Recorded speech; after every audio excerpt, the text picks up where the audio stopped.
Right. So I think a continued education in how to actually start a business, LLC, C Corp, S Corp structure, right? Where do I do my tax filings? What's 1099? Who do I get in contact with that's a CPA that I can actually get the 220 different tax deductions I'm owed, right? There's a lot of work to be done there, but it's worth doing. And I think the more we harp on these young men who are finally wanting to engage in the world with their talents, that they can do it, they should do it. Here's a mentor, here's a guide, here's some education. I think it'll get done. All right. But I wouldn't be surprised if, like, in 3 to 5 years, you see a little bit of a slump as a lot of these people kind of fall off because they get tired. So you're seeing the initial upswing. Just be prepared for it to trail off a little bit, but then for the actual substance behind it, the real men who do good work, they won't be loud. They won't be boisterous. They're just going to be consistent, and they're going to do good work. And I think long term, after this sort of movement fades, or at least the initial wave passes, you will see this really robust community of distinctly reformed men happily working together, networking, and building something here on the earth.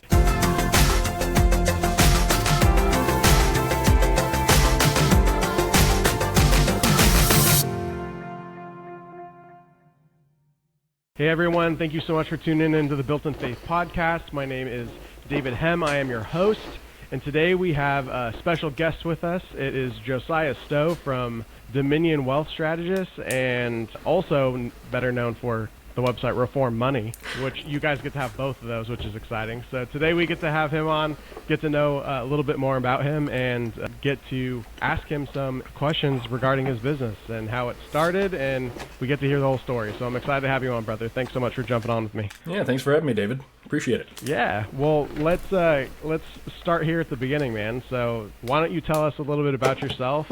Would love to hear your testimony and kind of how you got to be where you're at today. All right. Well, that's a long one, but let's start at the beginning. So I was born and raised in California. Please don't hold that against me. I didn't have a choice in the matter. All right. But in a little town called Lincoln, back when it was a little town, home birth, along with my other 3 siblings. I've got 2 older sisters, 1 younger sister, and we're all home births. Yeah, that's how it goes. Living in rural Northern California, which is actually rural, right? When you think of California, you probably think like palm trees and big cities. This was not that at all.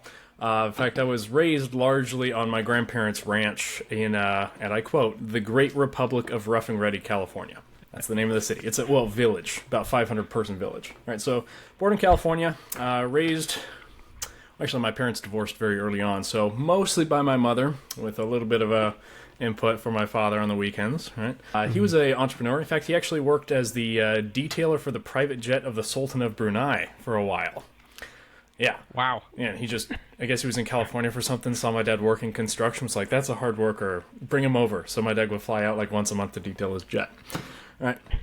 So, under the auspices of my dad, the entrepreneur, learned a lot about business, learned a lot about how not to handle a marriage. He had 3 of them. All right, so learned a lot by bad example and good example there. He definitely prioritized business over people sometimes, but learned from his mistakes so I don't have to make them myself. Right. But as far as my testimony is concerned, both of my mom and my dad were at least nominally Christian. My mom raised, I think, Seventh-day Adventist, very, very hardcore legalistic streak there that she was actively rebelling against, so we were raised practically Methodist when we were with her. And then my dad was raised like deep Southern Baptist, hyper-dispensationalist. My grandpa was a hard Calvinist. My dad was a hard anti-Calvinist. Right. So raised in a lot of weird places, and we moved a lot. So constantly going to a different church, whether it was Methodist or like Bayside, Granite Bay was actually where I used to call my home church, where Lincoln Brewster is the worship pastor. Right, back there in California. So a lot of different places, a lot of different, really odd connection to Christianity, but it was always like dispensational.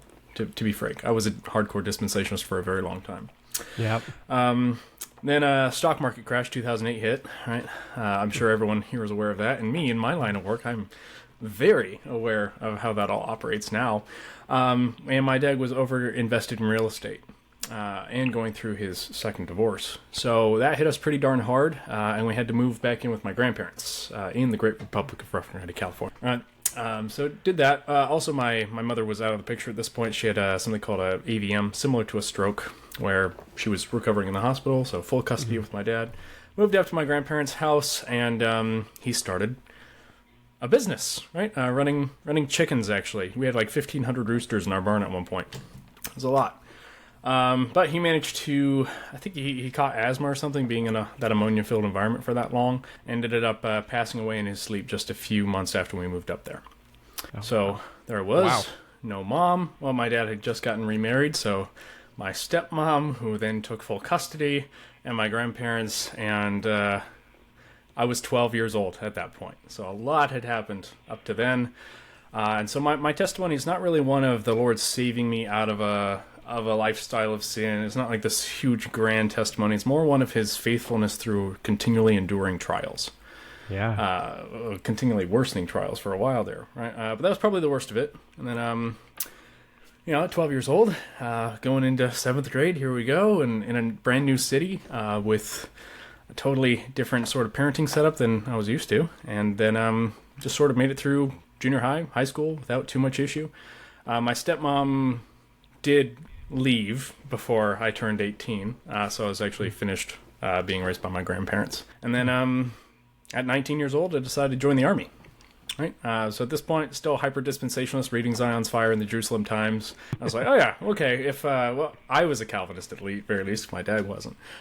Figured, I can't die until it's the Lord's time for me to go, and, we're right on the cusp of the apocalypse, so I might as well go get some military training. It's happening tomorrow. Right, happening tomorrow. So figured I'd join the Army. Joined as a chaplain's assistant, spent 5 years in the Army doing that. And thanks to my grandma's prompting with R.C. Sproul, actually his ministry, ended up getting introduced to Reformed theology proper. And she was always like, he's good on a lot of things, apologetics, I like him for that. But, he's a Presbyterian, so some of his theology is a little off. Just keep that in mind.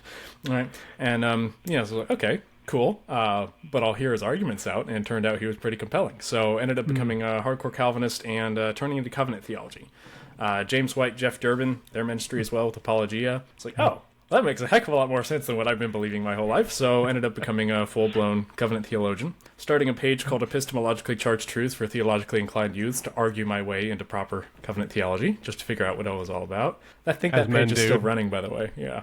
Well, I was the founder of it. And just a place to argue and figure out exactly what it was I was supposed to believe.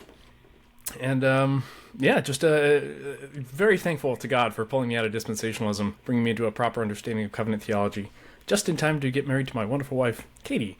We've had 2 boys with them. They're not baptized because we're Baptists, but they'll get there, right? I'm sure they will You eventually. Still believed R.C. Sproul had a couple things wrong. Everyone does, right? So I was able to pick out the points where he was wrong, and now, I'm sure there's somewhere I'm wrong, but it's not there. So, again, it was phenomenal life that God has allowed me to live. A lot of trials, a lot of hard times, but thankfully it was mostly front-loaded, so... It's all up from here. I was used to trauma by the time I was, 13 years old, and it was like, wait, nothing awful has happened in like 7 or 8 years. I should join the Army. This will be a good time for suffering. Which it was, dear Lord, that was awful. Iraq, not a good place to be. Military training in general for someone with my disposition, not very good. Right, no. But ended up getting out of the military in 2020, moving to Louisville, Kentucky to work at the Southern Baptist Theological Seminary. Ended up attending for a time, but then I needed to put food on the table, and that seminary does not pay well at all. $12.50 an hour to manage their budget. $31 million worth of budget, and you're paying me $12.50 an hour to do that. So it didn't last long. About 8 months there. And then I got into personal finance because it was way nicer than organizational finance. The pay is better, the numbers are smaller, and the impact you make is significantly better. Because I was saving the seminary tens of thousands of dollars a month probably, and tuition didn't drop a dime the whole time I was there. It's wild. All right, so now if I can save people individually, $300-400 a month, that actually makes a significantly larger impact person to person. But yeah. I digress. We're getting into business. We're still on testimony, right? So I'm blessed to go to Third Avenue Baptist Church, the same church Albert Mohler goes to actually. So he runs my Bible study.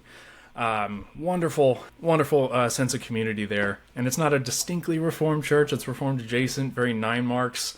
But they don't mind that I'm a Reconstructionist and a Theonomist and a presuppositionalist and a postmillennialist. Like, they actually accept me there. The closest actually Reformed church hated those things about me.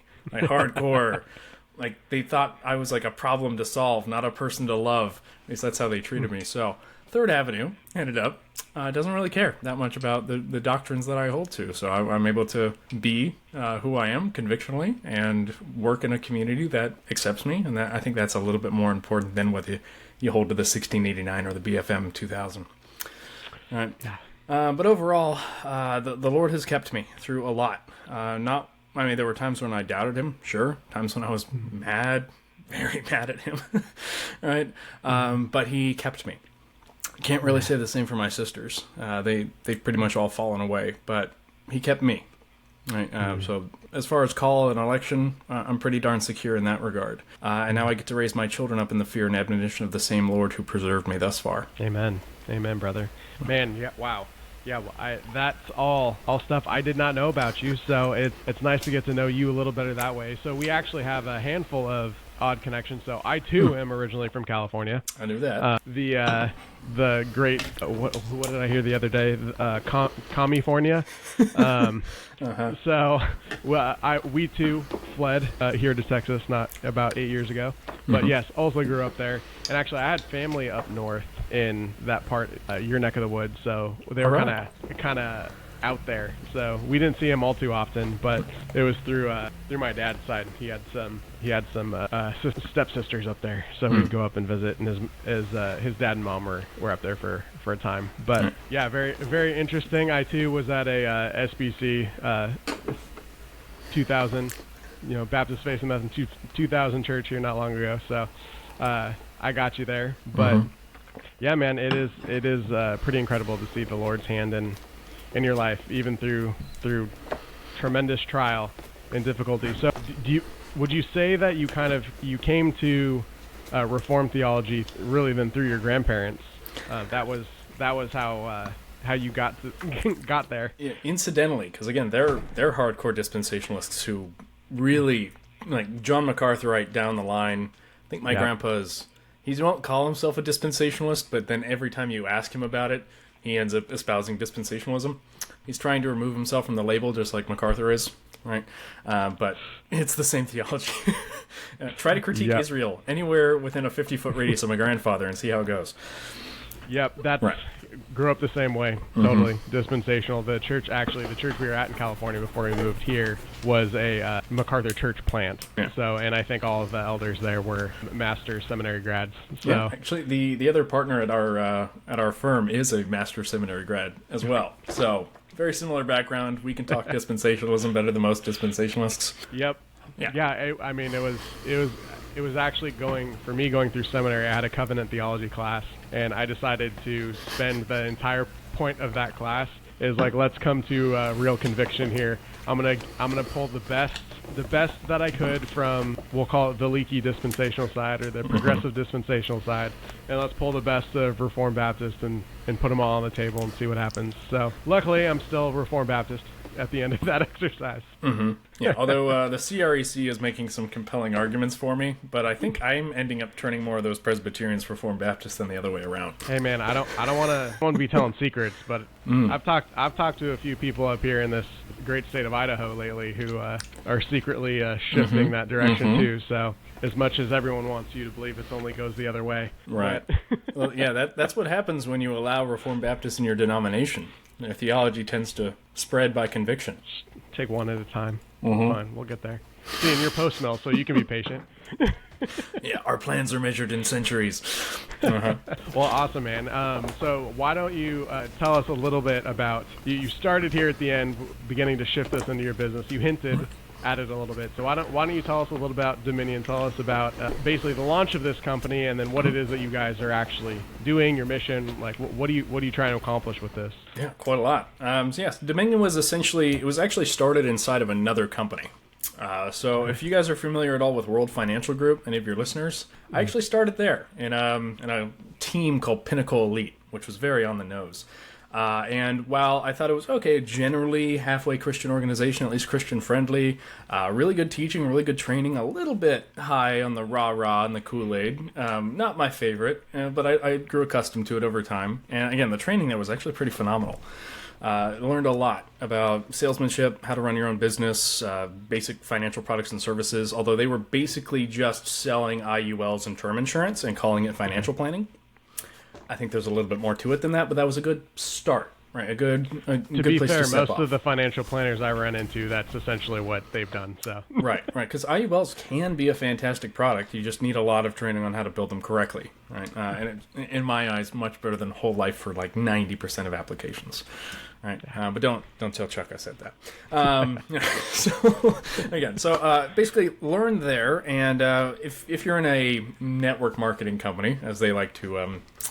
Tell me, it was definitely not an MLM, it's a network marketing thing. You eventually do build your own teams. I was actually one of the top recruiters in the company, very good at what I did. I was basically telling, hey, you guys want to work in like a distinctly reformed business? Come on board. I'll do my best to shelter you from the company as we build our team here. And like, yeah, we do have to go to trainings, and it is 2.5 hours of Kool-Aid and a little bit of like really odd prosperity gospel, law of attraction, The Secret nonsense that tends to follow those MLM-like companies. So there's a lot of that, especially the higher up you went. It was more and more blatantly obvious, like, hey, you need to read The Secret if you want to get that next promotion. I'm like, I'll read it, and I'll critique the crap out of it, and you're going to hear about it, and then, weird, I didn't get the promotion.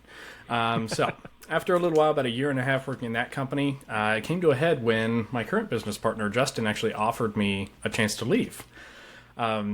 Again, using my training in that company, I was like, oh, okay, I'm going to see whatever he has to offer, and then I'm going to critique it to the ground so he'll stay with me. Because we have the best system ever, besides the prosperity gospel nonsense. But the system itself, the planning itself is pretty darn good. And then I realized that a 50% contract level actually wasn't good in the life insurance business at all. I gotten that far, and I hadn't realized that I was being underpaid that consistently. So, higher contract level, access to the same carriers, not having to deal with the prosperity gospel or the law of attraction crap anymore. Win-win-win all around. And so now, instead of Justin being under me as my downline, now we are partners in an actual firm. All right, so we formally broke away last December, so it's been about 8 months on our own. And man, it has been fantastic not having to deal with those trainings anymore, that rah-rah, that Kool-Aid. Now we just build plants. Right now we just help people. We don't have to convince people to starve their way to the top or to, just you're one recruit away from an explosion. We actually just have like, okay, come here, work, help people, get money, nothing extra. Like no bells, no whistles. What do you need? Yeah.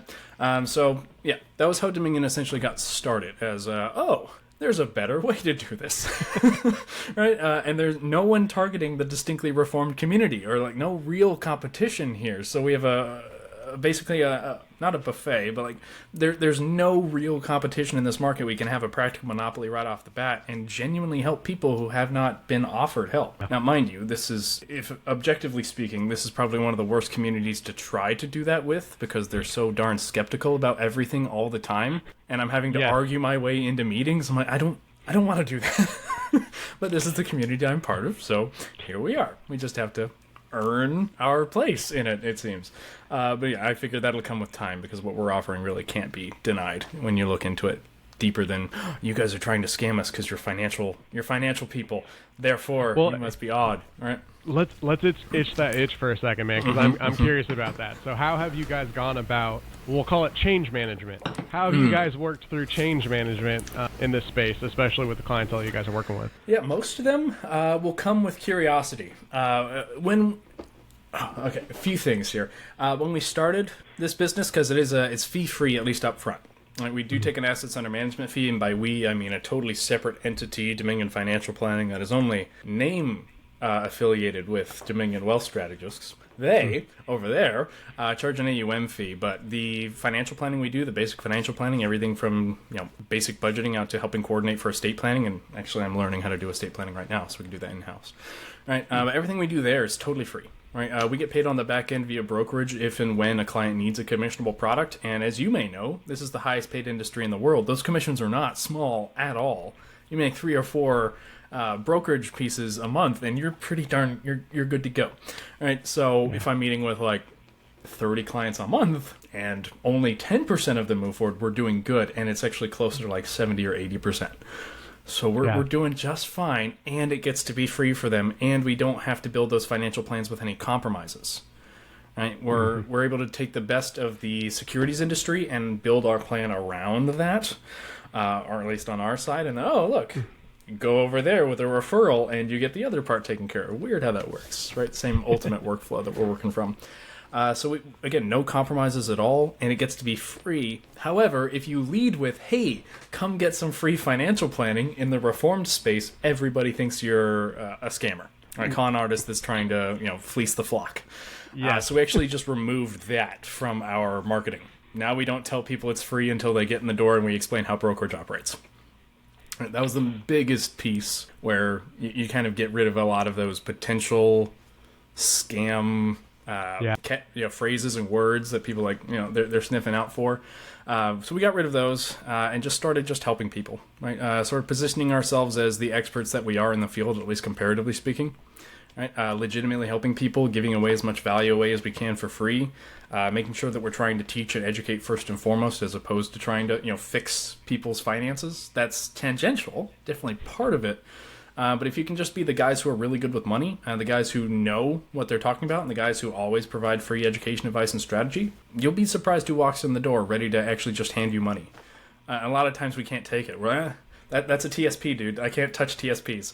But if you want to open up an IRA, I've got a friend of mine. Or hey, you want to invest in gold? Okay, I've got a guy. I don't do brokerage for gold, but you can go over here and get you taken care of there. Oh, you've got X amount of dollars in assets. Okay, well, you should probably actually bring in this legal consultant friend of mine to actually take care of the trust, multi-layered trust, get you an IP set up for your family covenantal structure, right? So we refer out those things that we don't handle in-house and just try to build more of a community around the Dominion branding, as opposed to these are the 5 services we do, and good luck finding everything else.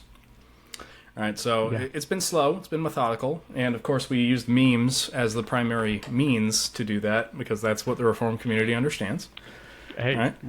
It works, man. You can sell whatever you want if you can brand it with memes. Yeah, if you can meme it. So now I just have to get good at Reels, because that apparently is even more effective, and I suck at Reels for the time being. But as soon as I get that figured out, we get on TikTok, boy, we're coming for the rest of the industry. I didn't realize that there's that many Reformed people on TikTok. There's that handful that sit on LinkedIn because they're like, well, I'll do that one because it's business, it's different. There's grandmas still on Facebook, and then everyone who is younger than me who speaks in ways I don't understand and does things I don't understand, they're the ones on TikTok. If we can start, but they don't have any money. Right, so. Yeah, but if we can start with the 18-year-olds who don't have any money, teach them and train them how to get money, and then be the ones who are holding their assets under management for their entire lives. Yeah, there's a long-term strategy there. So, TikTok. I'm also trying to get good at Twitter, or X. I haven't been on there ever, so trying to get on there for business. I feel like I'm yelling into a void half the time. But, doing our best to just market effectively and to not just position ourselves as the experts in the field, but to legitimately be the experts in the field. A lot of personal development, constant teaching and training internally. Every time something new comes out with the Fed or with FINRA, the SEC, we're doing trainings on that. Just trying to make sure that we're taking care of our clients to the best of anyone's ability, not just our own. Yeah. Well, so why don't you answer this question for me?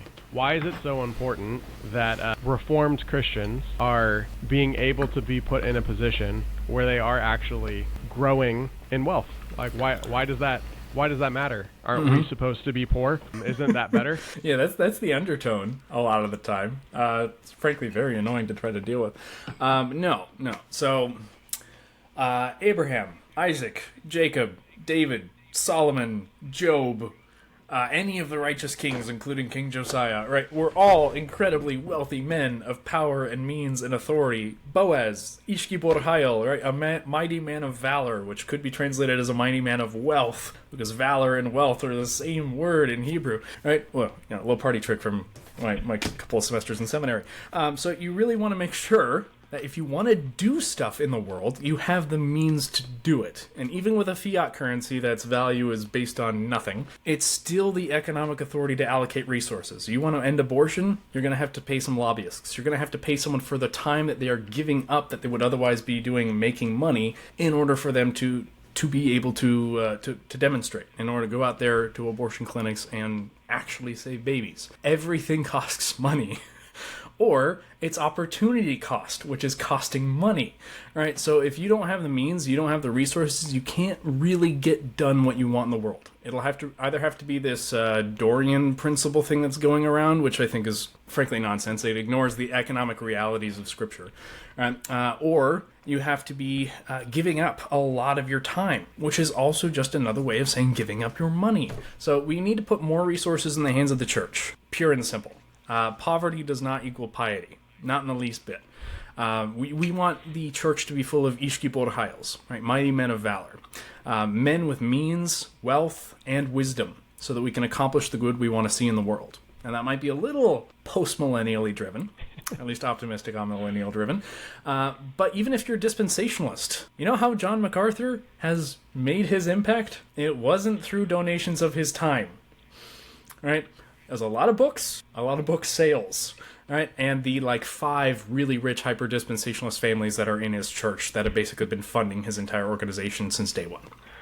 All right, so we need money. Everyone recognizes that. In fact, that's why Dominion Wealth Strategists has such a kind of funny name. It was the only one we could trademark, because every other industry, every other non-believer understands that money is about Dominion. So we couldn't get Dominion Financial Services, we couldn't get Dominion Financial, we couldn't get Dominion Insurance, we couldn't get any of the normal names. So we had to go with Wealth Strategists. There we go. We can get that one.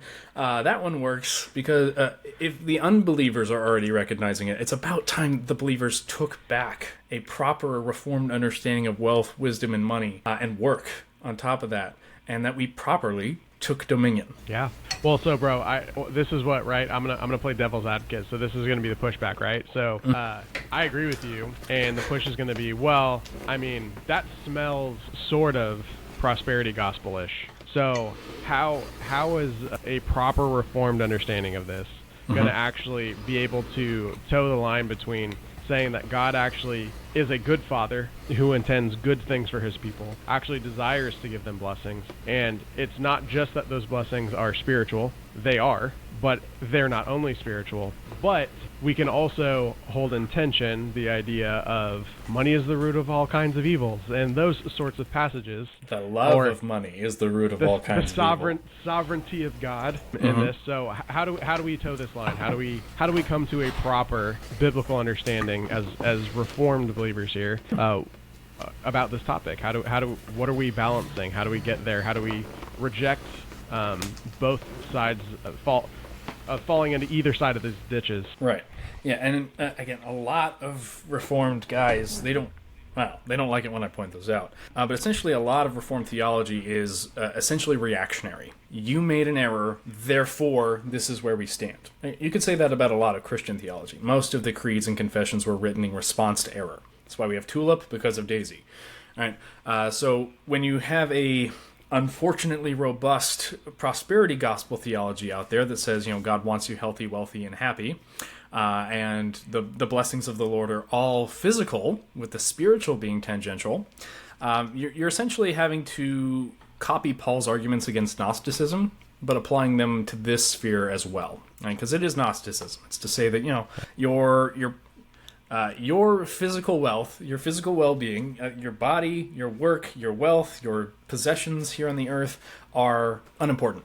They don't matter. Where God says quite the opposite. Right?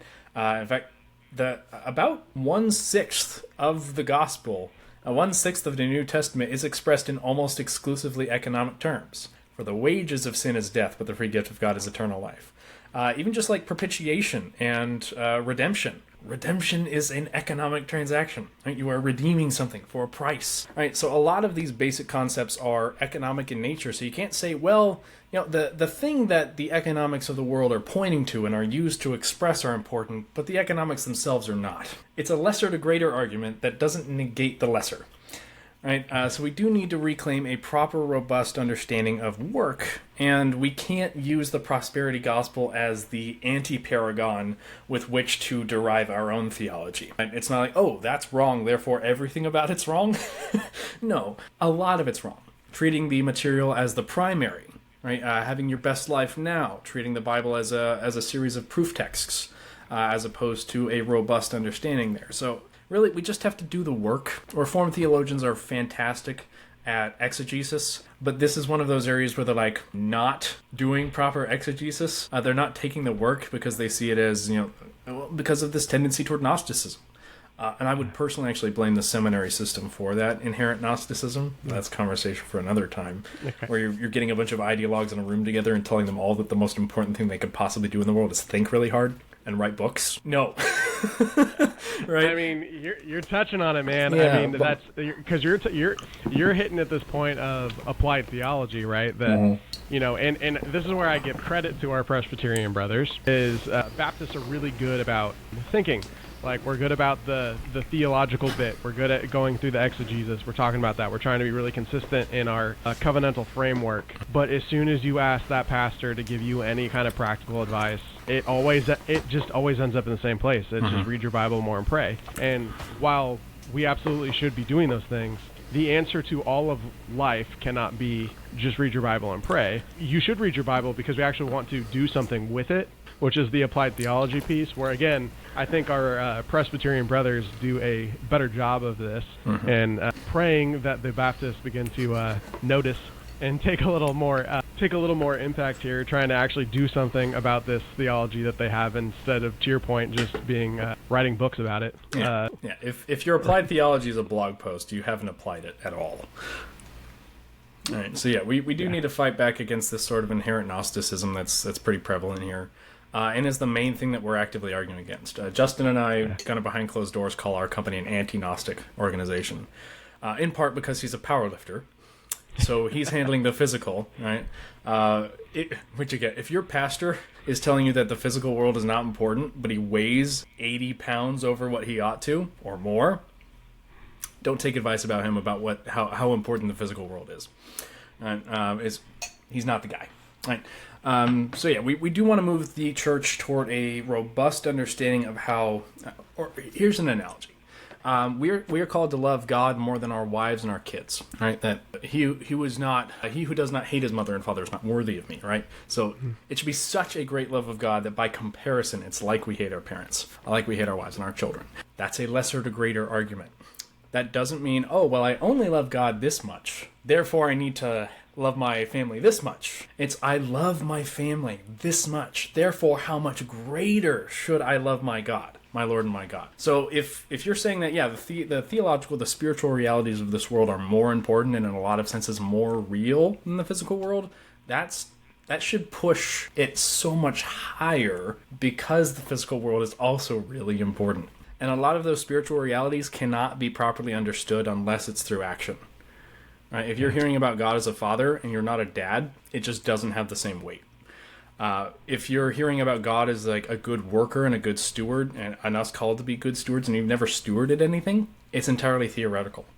And theoretical knowledge, getting in the Van Tillian side of things, is not capital K knowledge, right? It's trivia, not knowledge. You actually have to do something with it. Like, it's a faith without works is dead. So if you're not working, if you're not doing, if you're not applying, then what do you have besides like trivia and maybe a degree? I mean, that's a nice piece of paper you got there. Now you're qualified to be a professor, and repeat the cycle ad nauseum until we run out of money. Man, well, and you had touched on it before too, in the vein of even dispensationalism, or we can call it left behind theology, just this idea of, right, if your ultimate belief of the end is that everyone and everything is just going to explode and nothing will exist and we will just float from then on, there is an actual way in which that belief begins to trickle down into the other pieces of your theology, the other pieces of how you live your life and what you do, right? So if you are starting there, if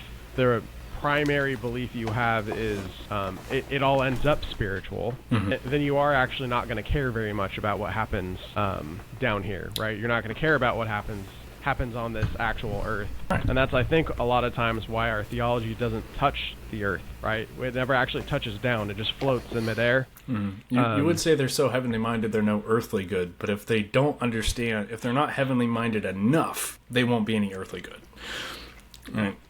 Oh man, there's a lot to touch on there. However, in the interest of time, I just realized I didn't tell anyone about what my business actually does. Like, touch on it, man. You should tell us what this company does. Yeah, so we're anti-Gnostic for sure, but we're essentially going to help you build your wealth. That's the whole point. Wealth strategists, right? So we will help all of our clients from step 1 all the way out to like step 6 free of charge. You can kind of think of it like Dave Ramsey, but actually good. Where we're going to help you with basic budgeting. So if you don't have a budget, we'll help you with that. We'll help you itemize everything. We'll help you hop on an app like Rocket Money. You need a budget, Monarch, right? Something that actually itemizes your expenses in real time. We recently saved a family $8,000 a month just doing that. Right? Big earner, bigger spender. Right? So we just cut down the Amazon budget by about $8,000.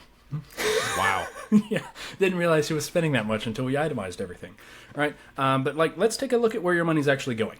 Let's take Dominion over that. First baby step, right? Second one is going to be liability management. Since the average American has $109,000 in consumer debt, not counting their mortgage, we're going to do a debt pay down strategy, debt avalanche, as opposed to a debt snowball, starting at the highest interest and working down, as opposed to trying to start at the lowest balance and build momentum, which is really just laziness. If you have a financial professional who can actually keep you accountable, you're going to save way more to doing the avalanche method. But I digress, right? Because Dave Ramsey's general picture is trying to apply psychology to finance as opposed to applying finance to finance. We apply finance to finance, right? Third step, building up your emergency fund so that you have like a little, if you're going to bury your talents, just make sure it's a few and then bury them somewhere safe on your property. And then make sure they keep up with inflation these days, right? Because the man who buried his talents and when he dug them up again, they were worth the same amount of money. Do that with your cash and see what happens. All right, we'll make sure you have an emergency fund and something like a CD or high yield savings so it keeps up. Then we're going to talk through insurance, right? Which is not tempting God, by the way, certain clients of mine. Just basic prudent business practices. You want to make sure that you're worth about as much debt as you are alive, especially if the cost is pennies on the dollar. Really simple. Lock in that little loss to make sure that if you get taken home earlier than you were personally expecting, your family still gets taken care of and your wife doesn't have to think, oh, I should probably get married within the year so I can continue to keep the roof over my children's head. Right? I think there's something there about a good man. Yeah, good man. Providing an inheritance for his children, his grandchildren, and you're not even prepared. You're leaving them with debt? No. All right, so we want to make sure you're covered there. Then the wealth building, the retirement planning, 401ks, IRAs, allocations, the whole 9 yards on the investment side, although most of that's technically referred out, right? And then estate planning, right? Making sure you have a will, you have a trust, that your guardianship paperwork's taken care of, you have a special power of attorney, right? A multi-layered trust if necessary, that the trust owns all the right assets. Right? There's a lot there that we want to make sure that's covered. And then if you need like help with your business, you've got some 1099 income, we do charge for business coaching. There's no way we could monetize it otherwise. Right, maybe like I think a 5% equity stake would be a little bit much, depending on how nice these businesses end up doing. Right, so we will charge by the hour for that. We will charge for estate planning. Right, there's a few things that we'll charge for, but basic, what I would say is fairly exhaustive financial planning is actually for free. Right, totally for free, and then we'll recommend certain things that you would have to pay for, but we'll only cross those bridges as necessary when the time comes. If you can't afford our charge for your business, you're not going to pay anything because we're not going to recommend it because we know what your business is doing. We know you can't afford it, right? So we'll cross those bridges as we come to them, but essentially the whole point is to put the tools and resources into the hands of the church along with the education for how to use them, right? So we're coming up with a distinctly reformed alternative to Dave Ramsey's Financial Peace University that hopefully within the next year or two we'll be launching, going Reformed church to Reformed church, teaching a distinctly reformed view of money. Thanks to like Gary North's Sovereignty and Dominion, his work, he laid the groundwork. I'm so glad he did, so I don't have to do it. But he did 31 volumes on an economic commentary on the Bible. So I'm essentially just taking nuggets from there, actual biblical principles, and we're going to help people actually apply them in real time. Right? That's really cool. So book, workbook, kids coloring book, all in the works. Right? Because we want to be able to.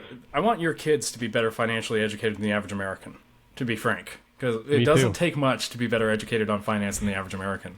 And it would basically just take a coloring book. So having my wife design that. But we have a long work ahead of us, right? Which I think is the last 10 to 15 minutes in the intent there, the business future. Yeah. So our intent long term is really to be the de facto financial educators for the church, to provide them the tools and the education, to make sure that your grandchildren will have the money to put in that very nice stained glass window in the church, to be able to build from stone again instead of paper mache or putting your church in a strip mall. When the church wants to send a missionary, I want Dominion clients to be the first ones to pull out their proverbial checkbooks, since nobody has real ones anymore, to be able to write, to be able to send money to send that missionary in order to go do good work. And I'd like them to do that concentrically as well, to have the wherewithal to be, the church is $3 million in debt because of a dumb building fund that we decided not to build first before we spent. Right. So let's take care of that first. And for every individual man to say, all right, I've taken care of my personal finances, my family's finances, my business finances. Now I can take care of the church, make sure the church is well taken care of. And then after the church is taken care of, community, state, nation, then abroad, in that order. Right? Because I see a lot of people are like, they're not giving money to the church, but they're giving money to like para ministries that are doing stuff across the planet. Like, let's get that fixed, right? But long term, I just want to put the church's priorities with regards to finance back where they're supposed to be, and to make it so the rest of the world sees what we're doing and gets jealous. Right? There are certain communities that have stereotypes for a reason, where they're known for handling their money really well. I want the Reformed Church to blow them all out of the water.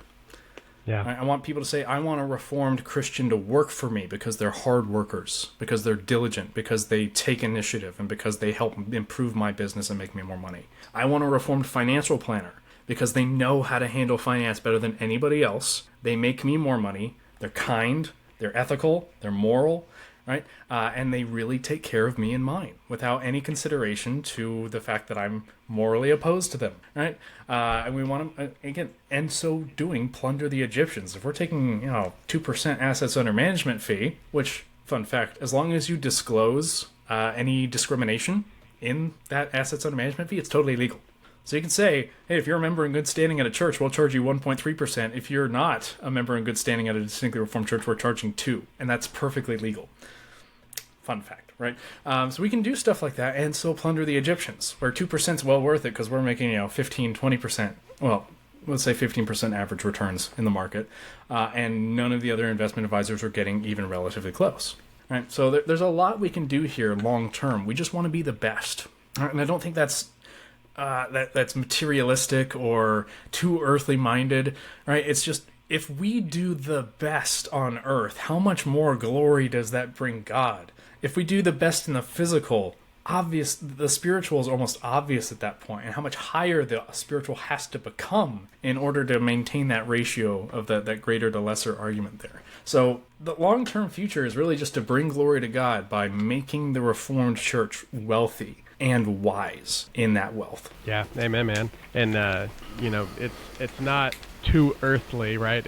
It's also called proverbial wisdom, in the fact that we're called to be men of excellence in what we're doing. We're just trying to do that. Yeah. We're trying to be excellence in what we're doing. So man, that's awesome. So we got like 2 minutes left. So real quick, tell me this last bit, which is we're both whether we like this term or not, but we're both what I would consider to be in the faith and work movement. So we're both stepping into the space, which is essentially saying we want to see more Christians. Yeah, Bonson, Mr. David Bonson in full time. But yeah, we're stepping into the space that we want to see more Christians either opening businesses, being entrepreneurs, or at the very least that they're being excellent again in their workspaces wherever it is that they're planted. But so how do you, let's talk distinctly though on the entrepreneurial business starting side of this. How do you see that movement going forward? Give me your prediction here. Are we going to see more of this? Is this just an emotional appeal? Like, what is this movement, and what do we need to keep it moving forward? Yeah, for the work specifically, I think Kyle Hessler's Workspace conference was phenomenal toward that end. Although he was more capitalizing on the movement as it's already happening. I wouldn't say he was necessarily a driver, but that definitely turned up the volume a little bit. Oh, there's enough of a movement here to actually build a conference around this concept. And even Michael Foster's Blue Collar Confessionalism here this weekend in Cincinnati. I'll be going. Right. It's sort of this driver, like, Reformed businesses doing work to the glory of God, and it can be done. Work's not a bad word or this means to an end. It is actually what we are made for, in a very real sense, to gardenize the planet and to do good work, to make quality stuff, not to pollute the planet with trash, but to be a good craftsman. Right. So there's a lot of work there. I think there's a little bit of bravado. I think it's a little inflated. There's a lot of people who are like, yes, I'm going to go do it. And then they try to get started, realize it's tough, and stop because they're not used to doing anything outside of their ivory tower and their muscles are a little atrophied. All right. So we need to build up that sort of, it's good to keep going, that little bravado, that sort of puffed up, not quite there movement. so that it can get established, right? But I'd say probably it's about 75% fluff and rah-rah, and about 25% substance. But the substance is there and it's growing, right? So I think a continued education in how to actually start a business, LLC, C Corp, S Corp structure, right? Where do I do my tax filings? What's 1099? Who do I get in contact with that's a CPA that I can actually get the 220 different tax deductions I'm owed, right? There's a lot of work to be done there, but it's worth doing. And I think the more we harp on these young men who are finally wanting to engage in the world with their talents, that they can do it, they should do it. Here's a mentor, here's a guide, here's some education. I think it'll get done. All right. But I wouldn't be surprised if, like, in 3 to 5 years, you see a little bit of a slump as a lot of these people kind of fall off because they get tired. So you're seeing the initial upswing. Just be prepared for it to trail off a little bit, but then for the actual substance behind it, the real men who do good work, they won't be loud. They won't be boisterous. They're just going to be consistent, and they're going to do good work. And I think long term, after this sort of movement fades, or at least the initial wave passes, you will see this really robust community of distinctly reformed men happily working together, networking, and building something here on the earth. Yeah, and I think the more that we can kind of beat that drum, that it's going to take time, right? Business building, anything worth building, takes time. And if you are living in a world where you just believe that you're this get-rich-quick type of situation, like, you're not going to make it. You're not cut out for this. You're not going to make it in this world of business ownership or entrepreneurship. It doesn't work that way. It takes heart and grind, and you see little fruit for a long time before you eventually get there. So you have to know what you're going into and not think like, well, I'm just going to leave everything aside and do this because only if I burn the ships can I really make anything. Like, right. Maybe if you can last a few years burning the ships, but otherwise, like, take a long game. It's okay. Yeah, move slow. You'll get there. We'll have reformed men who are perfectly happy going $120,000 in private student loan debt, charging 8 or 9% interest on that for a master's degree or maybe even a PhD that will get them maybe $42,000 a year starting out as an associate pastor. Right? They're willing to make that sacrifice that will never financially pay off. Whereas if they put $120,000 into, like, a proper business education and started a business with those 6-7 years of their life when they're at their most, fired up, then they'll have enough money for the rest of their lives to be able to go pay for their seminary education outright, pay off the loans that they had to take out if they had to take out loans to start their business, and then take care of their families and their churches and their communities and their nations. Right, so I think it's just a reordering of priorities, and I've got some strong thoughts on the seminary system, as you may have been able to pick up. But why I think churches should send men to seminary that have already are established, as opposed to sending them to seminary to get established. Right. Yeah. But long term, Great point. You just need to treat the physical world like it's legitimately important, and your business as if it is truly an act of worship that is pleasing to the Lord. And if you do all of that with a right, robust biblical theology, I'm going to get really aggressively post-mill here, but we will take dominion. Yeah, amen, man. All right, brother. Well, real quick, where can our listeners find you? So people who are listening, they're interested in connecting with you guys, seeing how you can go ahead and help them build wealth. And honestly, just even a lot of the times, just be able to ask questions. We don't talk about the topic of money and wealth in the church very well these days. So you guys are stepping into a space that is needed. So how do people find you? Where do they connect with you? Yeah, you can find our website, www.reformed.money. And surprised that was available, but I suppose in hindsight, not terribly surprised that was available. So you can find us there. That's a redirect link. It'll take you to DominionWealthStrategist.com. Right.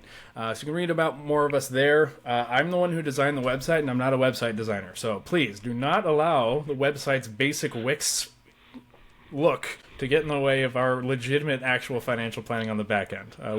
We haven't gotten a budget for a web designer yet. All right. Or you can find us on Facebook. That's probably our most popular of our outlets and the one I'm most active on. So Dominion Wealth Strategists on Facebook. But we're also on X. We're also on Instagram. We're also on LinkedIn. So you can pretty much meet up with us anywhere, and I'm pretty consistently posting on all of those sites. So, and then you can reach out to us either on the website or through Facebook Messenger or through Instagram Messenger or on LinkedIn, right? A lot of ways to get a hold of us, and please ask some questions. Or you can email me directly at Josiah@DominionWealthStrategist.com. Good luck. Don't misspell that. hear a lot of people do. All right. Please get a hold of us. Ask any questions you have. We're happy to help, right? Education, advice, strategy, all for free, all the time. And then if you want some more detailed, in-depth information, then you can go ahead and schedule an introductory overview with us through our website. Awesome, man. Well, I appreciate it. Thank you so much for jumping on today and having this discussion. It was a lot of fun. Yeah, likewise. Thank you, David. To all the listeners, thank you all so much for tuning in today to the Built in Faith podcast. Again, I'm your host, David Hemm, and we'll see you next time.